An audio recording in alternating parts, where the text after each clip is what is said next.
And we are on the move now. And no amount of intimidation can turn us around. No amount of physical force can turn us around.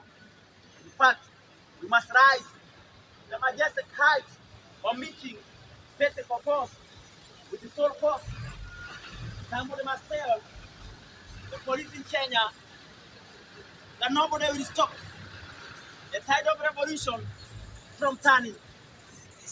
Not the military, not the court of law, and not the government shall be able to stop the tide of revolution from turning. I'm just one of the many, and I believe I speak for many. I am a foot soldier, and so there are many who will come after me.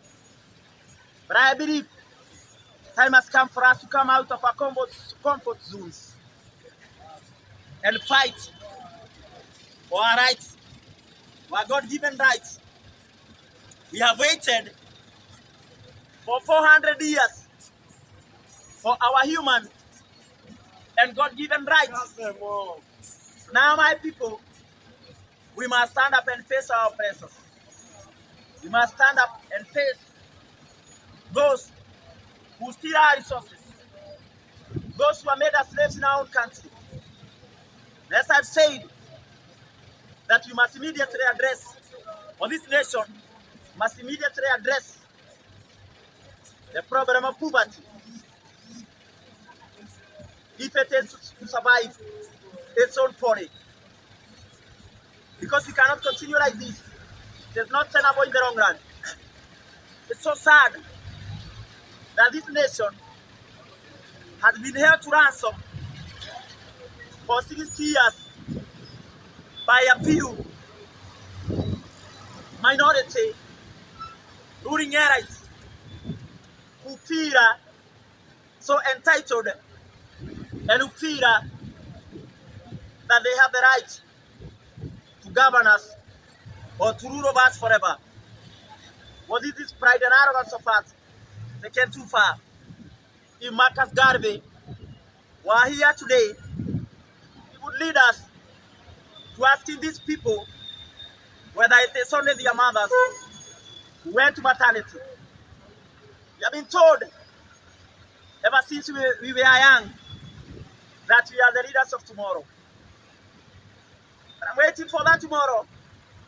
But it seems that it will never come. Well, I'll tell you Kenyans this. I'll tell you this, my dear Africans, that wise men get restless under oppression. Our fathers were wise men when they realized that the colonialist was not going away through coercion or through talking to him or through pleading with him. Then they did what was necessary and what they had to do at that time. They took up arms and waged a bloody war against colonialism. And today, we are able to do what we are doing. We are able to speak as we are speaking because of their courage. But it's so sad that this generation is so blind to our own history. In fact, we have forgotten our ancestors. We despise our ancestors. Well, what they were fighting for has never been realized. They were betrayed. But this generation do not want to come out and demand what our fathers were fighting for. Our fathers were fighting for land. That is one issue that made them to enter into the forest. The land, my people, is the main means of production. And you cannot prosper when you do not control the main means of production. You cannot prosper when you do not control your own land. when you are not in control of your own economy, of your own resources. So the problem of Africa will persist until when we will come to see that our economy, that our lives, that everything we do is still controlled from the West. We are still, Kenya is still an extractive British artificial construct. And so tribalism is our default. We are still an imperial British East African company, or IBA, as they did, or as they named our country when they entered this country in the 1800s, that is 1880, 1890, or thereabouts. They are still controlled by Britain, by America, by those other powerful nations. Our economy is still controlled by the IMF, by the World Bank, by those other Bretton Woods institutions from the West, or from the powerful countries of the West. So these are the issues that we must come out and tell our people and educate our people. Life is short, very short. And so we must come to see that we are wasting away because of ignorance, because of separation. Tribalism is the curse of this nation. Tribalism is a ploy that our leaders abuse to keep us divided and ignorant and unable to confront them in a collective action. Well, the problem of poverty cuts across regions and tribes. And we must come to see that. It doesn't matter which tribe you come from. The problems that we face together. And so we must come to see that the things that divide us are not many, are the things that bring us together.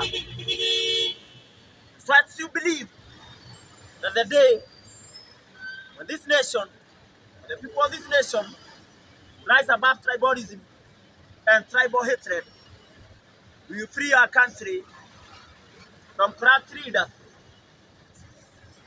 from a government that does not care about its people, from leaders who are not ashamed to rule over our people, who used to most of the time worrying about where their next meal will come from.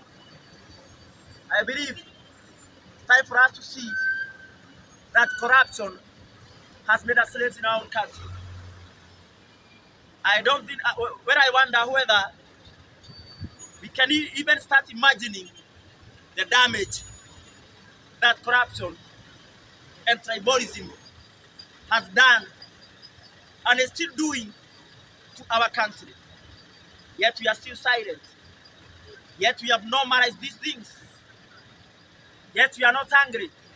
Yet we are not bitter. Yet we are not concerned. Yet we are just sitting there doing nothing, thinking that things will change of themselves. But I believe that things cannot change themselves. Somebody said, some great thinker, that nothing can be changed until it is faced. Change is the only constant in life. The only constant law in life is the law of change. which says that everything is subject to change. No man is indispensable. No system is immutable. So we must believe that we can face the system together and bring down the system together through collective action. Our leaders must understand that we are the people who have employed them. So if we have employed them, if they pay us, then they have got the right to tell them that we are tired, that we cannot take it no more. But it's so sad that ignorance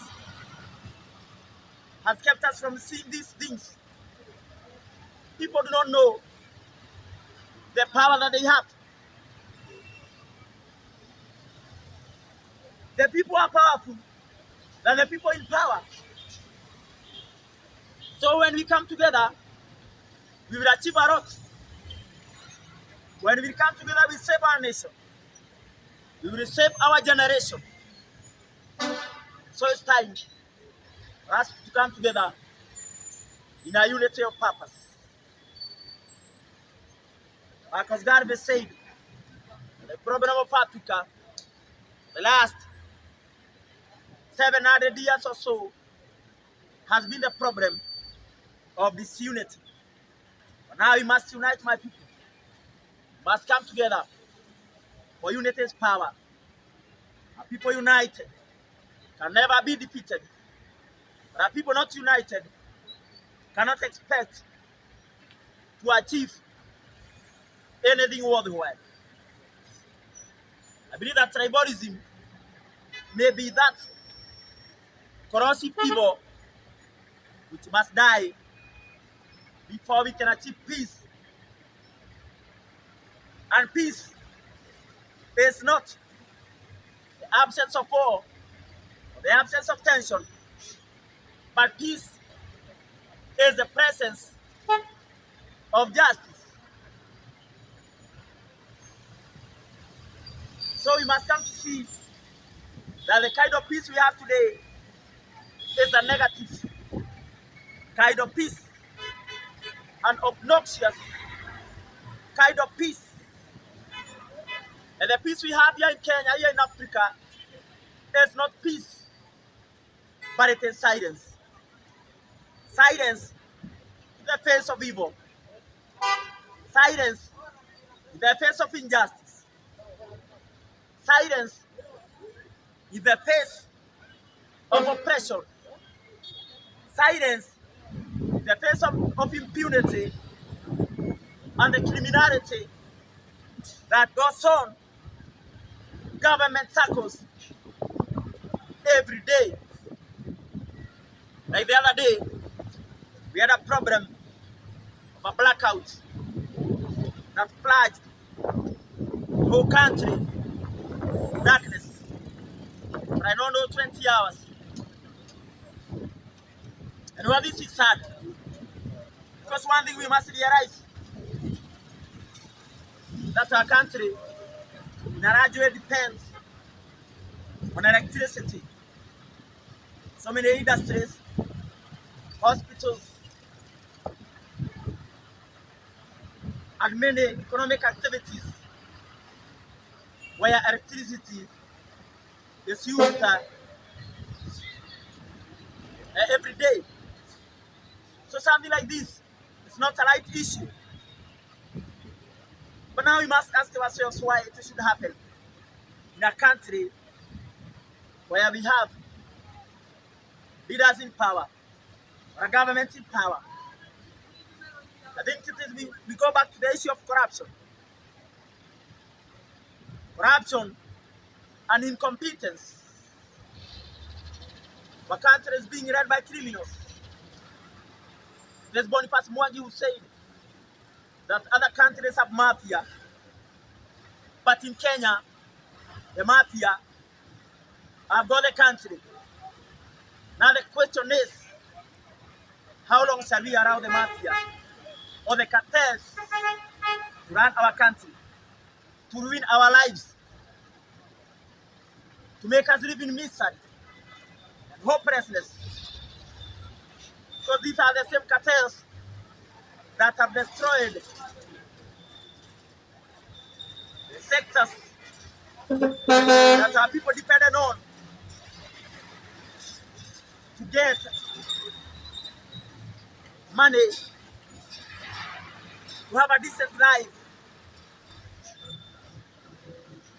Like the tea sector, the coffee sector, the sugar sector.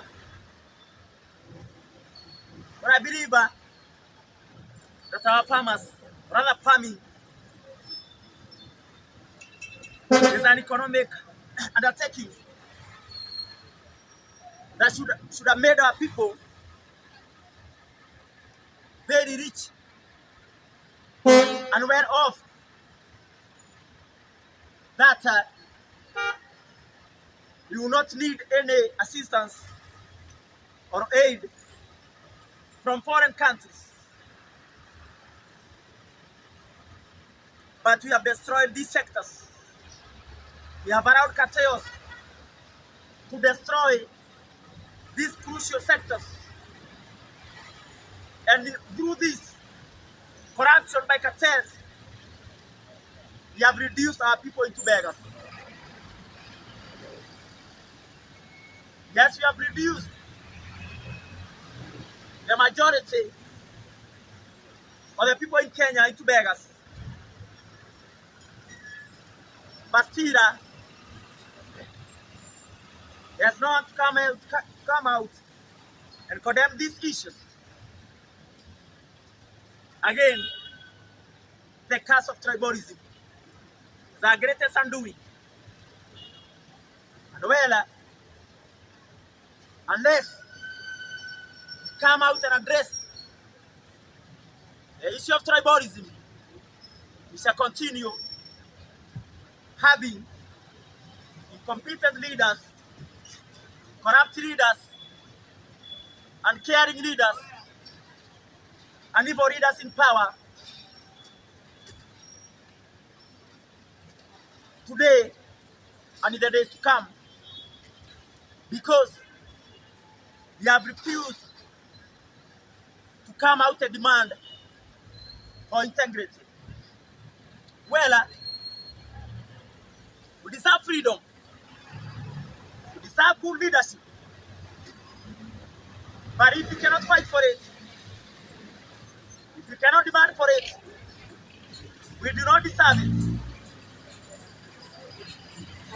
It's so sad that Kenyans have become complicit in their own oppression or to their own oppression, exploitation by the so-called ruling families, by the so-called status quo. We must come to see that we are responsible for the situation that we find ourselves in through our ignorance and through being so selfish and refusing to stand up against evil. Corruption and tribalism are the twin evils that have destroyed this country. And these, they find another system called capitalism, which itself is a predatory system in its very nature. We are a man-eat-man society. We have been told that. But we still do not care. Our society has gained a reputation for corruption and cannibalism. But as you believe that there are good people out there who can stand up for the truth. Yes, we are cannibalists. Because when you see people killing for money, it means that you are worse than cannibalists. Corruption is worse than genocide. Yes, corruption is genocide. Corruption has killed more people than guns and bullets through starvation,